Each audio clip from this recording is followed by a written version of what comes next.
सच में बहुत भावुक क्षण है। जिस तरीके से सिरसा जी ने बताया, वो 84 के दंगे हम सब ने अपनी आँखों से देखे। मेरी उम्र भी 10 साल की थी। मेरे पड़ोस में सिख परिवार रहता था, बेबी आंटी बोलते थे हम उन्हें।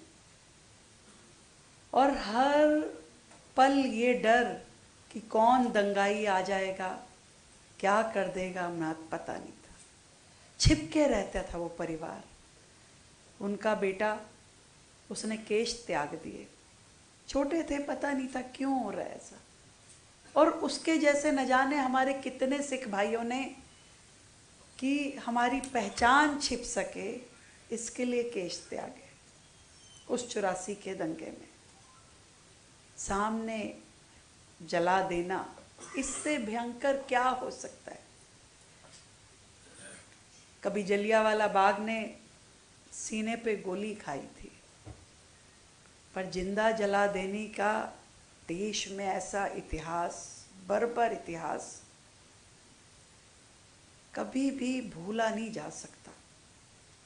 और वो तकलीफ जो आप सबके दिलों में है, वो कम भी नहीं की जा सकती। मैं ये मानती हूँ कोई आर्थिक सहायता, कोई नौकरी शायद उस तकलीफ को कम नहीं कर सकती। ये तो एक सेवा है जो सरकार अपनी ओर से इन परिवारों को दे के थोड़ी उस तकलीफ में मलहम का काम कर सके, ऐसा प्रयास करे। मैं आज यहाँ पर अपने उन सभी परिवारजनों को हाथ जोड़ कर के यही कह सकती हूँ कि वर्षों तक आप सब लोग तकलीफ में रहे।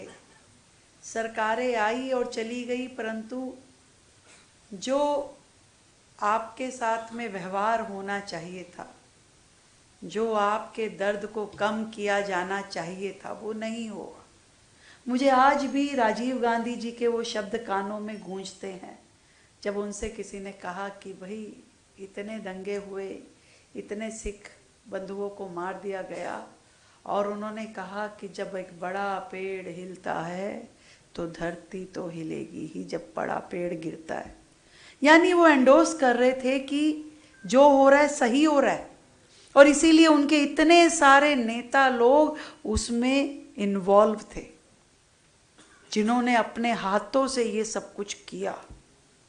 एक कहानी नहीं है जो सिरसा जी ने बताई, कैसी इतनी हजारों कहानियां हैं जो छिपी हुई हैं, कहते नहीं बन रही है। इतना दर्दनाक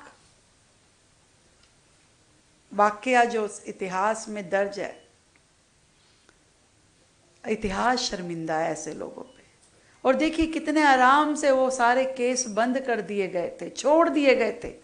ये तो नरेंद्र मोदी जी के आने के बाद जब उन्होंने एसआईटी का गठन किया और दोबारा से सारे केसेस खुलवाए, तब इन लोगों को सजा मिलनी शुरू हुई। सालों बाद तब वो सजा मिली। आज कलेजे में ठंडक पड़ती है जब इन लोगों को सलाखों के पीछे देखते हैं, जब इनको कोर्ट ने सजाएं दी। नहीं तो चले गए थे, छूट गए थे। तब सरकार ने आकर के मुआवजा दिया परिवारों को। हमारे जैसी सरकारों को ये कहा कि राज्य सरकारों को कि मदद कीजिए इन परिवारों की। जो आपने लड़ाई लड़ी, गुरुद्वारा प्रबंधक कमेटी ने, सिख प्रकोष्ठ ने हमारे लड़ाइयाँ लड़ी, कोर्टों के दरवाजे खड़खड़ाने पड़े न्याय के लिए। ये केवल दंगों की कहानी नहीं है, ये मानवता के पन्ने हैं जो इस न्याय की यात्रा में लिखे जाएंगे कि आदमी को आदमी तो समझो, बंदे को बंदा तो समझो। मैं सच में गुरु साहब का बहुत शुक्राना अदा करती हूँ कि उन्होंने मुझे माध्यम बनाया आप सब तक ये सेवा पहुँचाने का। उन्होंने मुझे माध्यम बनाया ये अपनी 350वीं शहादत दिवस को समागम के रूप में दिल्ली शहर में मनाने के लिए। उन्होंने मुझे ये सेवा दी। ये मेरा सौभाग्य है कि आज पूरे देश से भक्तों का, संतों का इतना आगमन हुआ और हम धन्य हो गए उन सब की सेवा करके। मैं शेषा जी को रोज कहती थी, मैंने कहा कमी ना पड़ जाए, देखो आप लंगर की कमी ना हो, व्यवस्था की कमी ना हो, सर्दी का टाइम है, लोग यहाँ के ठहर रहे हैं, पर ईश्वर की बड़ी कृपा रही। और जब ये लाल किले का हादसा हुआ तो सच में ये लगा कि अब तो ये कार्यक्रम ही कैंसिल करना पड़ेगा, कर नहीं पाएंगे। हमने फिर देश के गृह मंत्री अमित शाह जी से बात करी कि सर क्या करें, इतना बड़ा आयोजन रखा हुआ है, न्योता गया हुआ है, अब ये हादसा हो गया। कह रहे चिंता नहीं करो, तुम अपना आयोजन करो, मैं खड़ा हूँ। इतनी बात उनका कहना था, हमारा दिल खुल गया। नहीं तो लाखों लोगों का आगमन हो और चींटी तक को भी चोट ना आए, ऐसा संभव नहीं हो पाता। इतनी व्यवस्थाएं खड़ी करी। और तभी मैंने सिरसा जी को कहा था कि गुरु साहब का शुक्राना करने चलना हुए। उन्होंने हमारी बड़ी इज्जत लगी, बड़ी लाज रखी कि बहुत सुंदर से कार्यक्रम हुआ और सबको बड़ा अच्छा लगा, बड़ा आनंद हुआ। बच्चा, बड़ा, बुजुर्ग दूर दूर से आकर के उन्होंने गुरु साहब के चरणों में शीश नवाया। देख के मन प्रसन्न हो गया कि जिस दिल्ली ने गुरु साहब की शहादत देखी थी, आज उसी दिल्ली ने लाखों भक्तों का उनके चरणों में शीश नवाना भी देखा, उनकी शहादत को याद किया जाना भी देखा।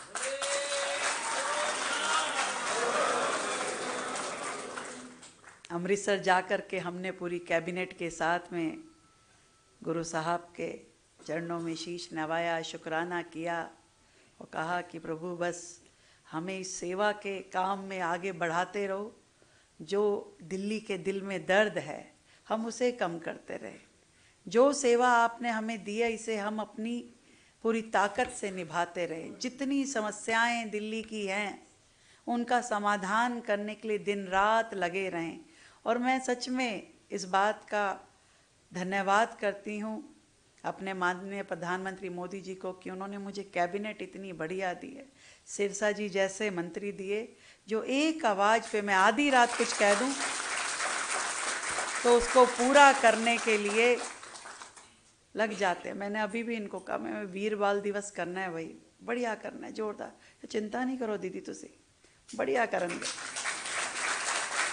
और ये 350वां शहादत दिवस भी एक दिन में नहीं ख़त्म कर रहे, पूरे साल बड़े बड़े आयोजन होने हैं, पूरे साल चलना है।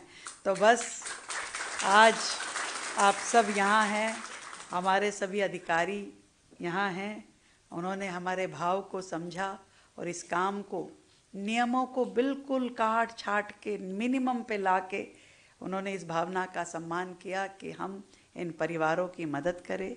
तो उनको भी मैं साधुवाद देती हूँ कि आपकी सेवा भी गुरु साहब के पास दर्ज हो गई है कि आपने इस काम में मदद करी और हम सब मिल कर के इन परिवारों को थोड़ी सी राहत दे सके। आप सबका बहुत धन्यवाद, आप समय निकाल के आए और यहाँ पर हम इन परिवारों के साथ में खड़े हो सके। बहुत बहुत धन्यवाद।